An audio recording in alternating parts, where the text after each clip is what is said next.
A'udzubillahi minasyaitonirrajim. Bismillahirrahmanirrahim. Alhamdulillah wassalatu wassalamu ala Rasulillah wa ala alihi wa sahbihi wa mawala. Asyhadu an la ilaha illallah wahdahu la syarika lahu wa asyhadu anna Muhammadan abduhu wa rasuluhu biya ba'da.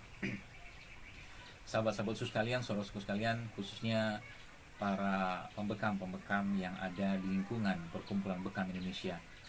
Alhamdulillah ala kulli hal, saat ini kita tahu bahwa kondisi Indonesia sedang berada pada keadaan wabah dari satu makhluk yang diciptakan Allah yang disebut dengan virus corona. Ada beberapa hal mungkin untuk ini saya berpesan sebagai Ketua Umum Perkumpulan Bekam Indonesia kepada teman-teman sekalian, yang mudah-mudahan ini saya bermanfaat buat diri saya pribadi dan teman-teman semua. Yang pertama, secara akidah kita harus paham sebagai muslim atau muslimah bahwa segala sesuatu yang terjadi saat ini adalah takdir dari Allah Subhanahu wa taala, dan dia bisa menghendaki atau Allah Subhanahu wa taala menghendaki siapapun itu bisa terkena atau siapapun bisa tidak terkena. Allah Subhanahu wa taala sampaikan dalam Al-Qur'an surah At-Taubah, katakanlah sekali-kali tidak akan menimpa kami melainkan apa yang telah ditetapkan Allah untuk kami, dan dialah pelindung kami, dan hanya kepada Allah orang-orang yang beriman harus bertawakal. Dan Rasulullah SAW bersabda bahwa Allah Subhanahu wa taala telah menetapkan takdir untuk setiap makhluk sejak 50.000 tahun sebelum penciptaan langit dan bumi, hadis riwayat Muslim. Yang kedua, menjauh sebagaimana atau sejauh-jauhnya dari penggetahan terjangkit, karena Nabi SAW bersabda, lari dari penyakit kusta seperti engkau lari dari singa, hadis riwayat Muslim 5380. Mungkin saat ini kecuali para medis yang berada di garda depan dalam hal ini sesuai dengan kompetensi dan atas izin dari pemerintah, seperti halnya Rasulullah SAW pernah mengutus utusan kepada orang terkena kusta dan menyampaikan kabar baik dari Nabi SAW. Yang ketiga, bila wabah itu telah menyebar, maka bersabarlah di tempat, jangan keluar, dan yang dari luar jangan masuk ke dalam. Nabi SAW bersabda sebuah hadis riwayat Bukhari dan Muslim, apabila kalian mendengar wabah taun melanda suatu negeri, maka janganlah kalian memasukinya. Adapun apabila penyakit itu melanda suatu negeri sedang kalian ada di dalamnya, maka janganlah kalian keluar dari negeri tersebut.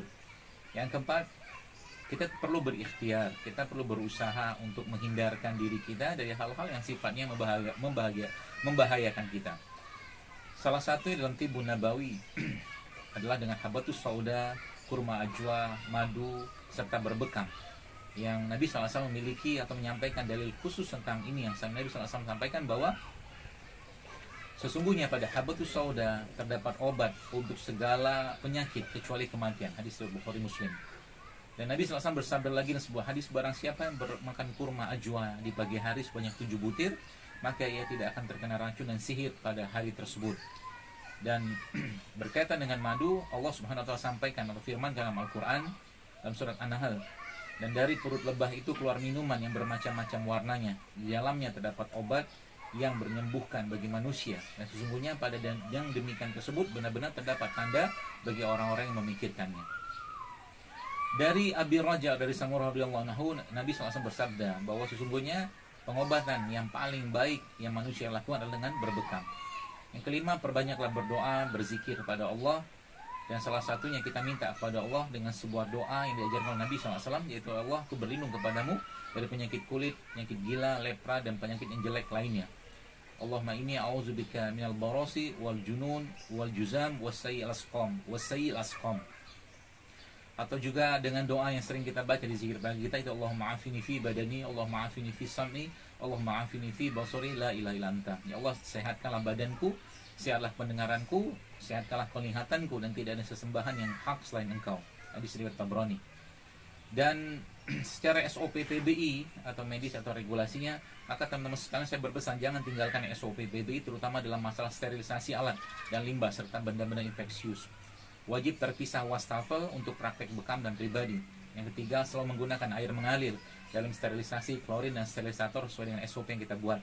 Yang keempat, wajib menjaga dalam pelaksanaan pemakaian alat perlindungan diri. Yang kelima, berdoa untuk kesembuhan pasien atau klien kita dan perlindungan Allah kepada kita dari penularan wabah. Yang keenam, sinkronisasi dengan medis dan komplementer yang telah terbukti secara klinis, ilmiah, biomedis, dan biokultural. Yang ketujuh, hindarkan sementara membekam penyakit-penyakit yang menular melalui darah dan cairan tubuh. Yang kedelapan, sterilkan juga apa-apa yang sudah tersentuh pasien seperti tempat tidur, kursi tunggu, gagang, dan sebagainya. Kemudian yang kesembilan, menjaga kebersihan ruang praktek bekam dari apa-apa yang dapat menjadi faktor media penyakit. Yang kesepuluh, sediakan selalu alkohol dan sabun cair dengan antiseptik untuk minimal telapak dan punggung tangan baik klien maupun terapis. Yang ke-11, jangan tinggalkan wudhu dan dipandu dengan pembasuhan telapak tangan setiap hendak membekam. Yang ke-12, hindarkan sementara membekam pasien dengan keluhan batuk-batuk, demam, flu, dan pilek sesuai dengan instruksi yang kesrat untuk diberikan arahan pemeriksaan ke puskesmas setempat. Yang ke-13, apapun jenis sakitnya, jangan tinggalkan diagnosa dan pemeriksaan vital lainnya sebagai SOP yang berlaku baik pada hatra, nakes, ataupun pada kedokteran konvensional. Yang ke-14, pastikan alat-alat media pendukung bekam semuanya steril dan tidak expired.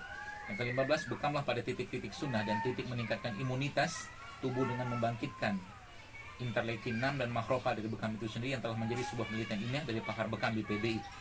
Dan seterusnya, teman-teman sekalian, saudara-saudara sekalian, para pembekam di rumah PBI, malah kita mengilmu kita sebagai seorang muslim yang atau muslimah yang berilmu dan beriman. Dan mari jaga kesehatan kita pribadi dan masyarakat serta umat Islam serta masyarakat Indonesia secara umum dengan dakwah bekam ini yang sunnah, dengan menjunjung tinggi iman, tawakal, dakwah dan ilmu kita. Mudah-mudahan pesan ini bermanfaat dan semoga Allah jauhkan negeri kita ini dari segala macam penyakit-penyakit berbahaya, dari wabah, dari bencana apapun bentuknya, dan semoga Allah ampuni segala macam kesalahan kita dan negeri ini yang membuat Allah menimbulkan atau memberikan bencana atau azab pada kita semua. Allahumma na'udzubillah min zalik. Demikian mungkin pesan saya kepada saudara-saudara pembekam di lingkungan PBI. Assalamualaikum warahmatullahi wabarakatuh.